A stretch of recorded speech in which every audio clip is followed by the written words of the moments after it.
모세라는 위대한 지도자가 이제 떠나고 역사는 완전히 새로운 장으로 접어들어요. 이스라엘 백성들 약속의 땅 바로 코앞까지 왔는데 글쎄 눈앞에 거대한 요단강이 떡하니 버티고 있는 거죠. 바로 여기서 새로운 리더 여호수아의 시대가 열립니다. 그가 받은 첫 번째 명령이 과연 무엇이었을까요? 그걸로 오늘 이야기 한번 시작해보죠. 강하고 담대하라. 이 말 그냥 힘내 이런 격려가 아니었어요. 이게 앞으로 일어날 모든 일의 핵심 열쇠 같은 거거든요. 그러니까 네 힘으로 하는 게 아니야. 내가 한 약속을 믿는 그 용기로 나아가라. 바로 이런 명령이었던 거죠. 자, 그럼 이야기의 첫 부분으로 바로 들어가 볼까요? 여호수아가 모세의 그늘에서 벗어나서 어떻게 자신만의 리더십을 세워나가는지, 그리고 리더로서 마주한 첫 번째 엄청난 시험을 어떻게 통과하는지 같이 한번 따라가 보시죠. 리더십의 역할이 확 바뀐 거죠. 보세요. 모세는 율법을 주면서 이스라엘이 어떤 민족인지 그 정체성을 딱 세워줬잖아요. 근데 이제 여호수아의 임무는 뭐냐? 그 정체성을 가지고 직접 땅을 차지하는, 그러니까 약속을 행동으로 이뤄내야 하는 거였어요. 훨씬 더 역동적이고 현장 중심적인 미션이라고 할 수 있겠죠. 근데 있잖아요. 이들의 첫 번째 과제가 무슨 적군이랑 싸우는 게 아니었어요. 상대는 바로 자연 그 자체였습니다. 하필이면 홍수기라 물이 엄청나게 불어난 요단강. 이건 뭐 인간의 힘으로는 도저히 건널 수 없는 그야말로 거대한 벽처럼 보였을 겁니다. 그리고 바로 여기서 기적이 일어납니다. 지금 보시는 이 과정 그대로예요. 하나님의 임재를 상징하는 언약궤, 이걸 맨 제사장들이 미륵으로 딱 한 발을 물에 담그는 순간 그렇게 거세게 흐르던 강물이 멈춰버린 겁니다. 이건 그냥 강을 건넜다는 걸 넘어서는 사건이죠. 내가 예전에 모세와 함께 했던 것처럼 이제는 너, 여호수아와 함께 한다는 아주 강력한 사인이자 증표였던 거예요. 자, 이제 강도 건넜으니 본격적인 정복 전쟁으로 들어가 봐야겠죠? 근데 여기서 정말 흥미로운 게 뭐냐면요. 믿음으로 얻은 진짜 말도 안 되는 승리, 그리고 바로 다음에 겪는 불순종 때문에 겪는 뼈아픈 실패. 이 두 가지가 너무나 극명하게 대비되면서 우리에게 아주 중요한 교훈을 던져줍니다. 첫 번째 타겟은 바로 그 유명한 여리고성입니다. 정말 난공불락이 요새였죠. 근데 하나님이 주신 전략이 창을 써라, 칼을 써라 이런 게 아니었어요. 화면을 좀 보시죠. 며칠 동안은 그냥 조용히 성 주위를 돌고 마지막 날에 다 같이 소리를 질러라? 이건 뭐 군사작전이라기보다는 내 말에 얼마나 순종하는지 보자는 일종의 믿음 테스트에 가까웠던 거죠. 그 결과는요? 정말 놀라웠습니다. 백성들이 그 말도 안 되는 명령에 순종해서 함성을 지르는 순간 그 단단하던 여리고성 벽이 와르르 무너져 내린 거예요. 그 아수라장 속에서 예전에 정탐꾼들을 도와줬던 라합하고 그 가족만 무사히 살아남았고요.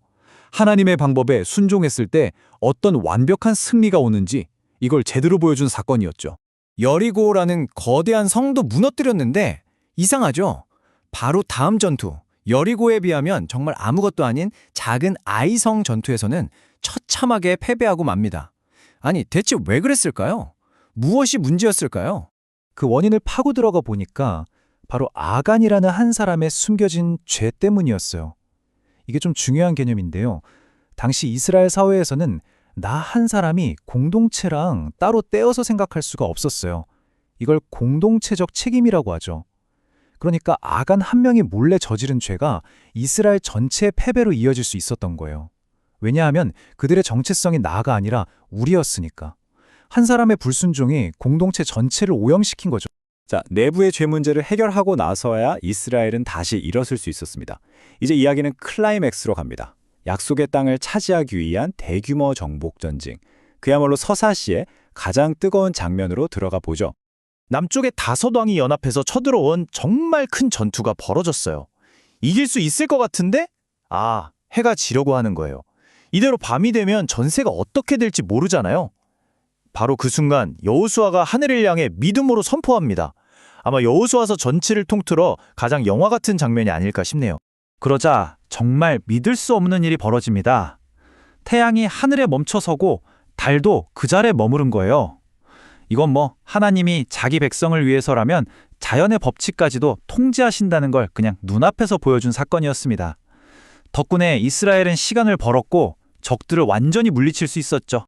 30일, 이 숫자가 뭘 의미하는 걸까요? 이게 바로 여호수아가 요단강 서쪽 땅을 정복하면서 무찌른 왕들의 총 숫자입니다. 31명. 이 숫자 하나만 봐도 이 정복전쟁의 스케일이 얼마나 어마어마했는지 그리고 그 승리가 얼마나 대단했는지 한눈에 딱 들어오죠. 자, 이렇게 큰 전쟁들이 마무리되고 이제 이야기의 분위기가 좀 바뀝니다. 전쟁과 정복의 시대에서 평화와 분배의 시대로 넘어가는 거죠. 이제부터는 칼과 창이 아니라 한 사람 한 사람의 믿음, 그리고 여호수아의 마지막 메시지가 이야기의 중심이 될 겁니다. 여기서 정말 인상 깊은 인물이 한 명 등장하는데요. 바로 갈렙입니다. 나이가 무려 85살이에요.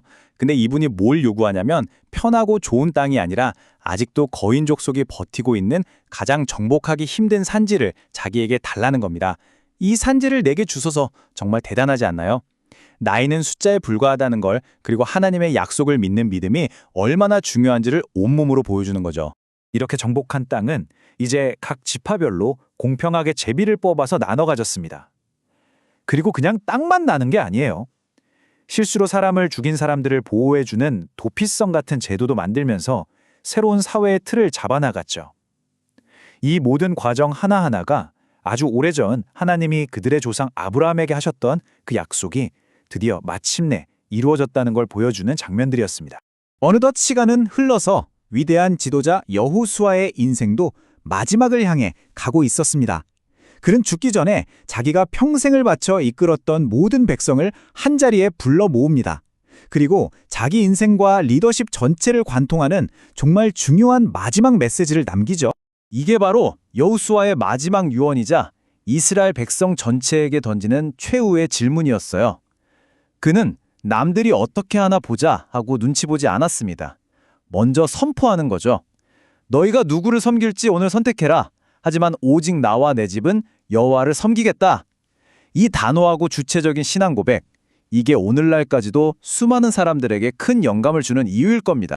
여호수아와 그 시대를 살았던 사람들은 이렇게 위대한 승리를 맛보고 하나님만 섬기겠다고 굳게 맹세했습니다. 하지만 그들의 믿음과 선택이 다음 세대에게 저절로 유산으로 물려지는 건 아니었죠.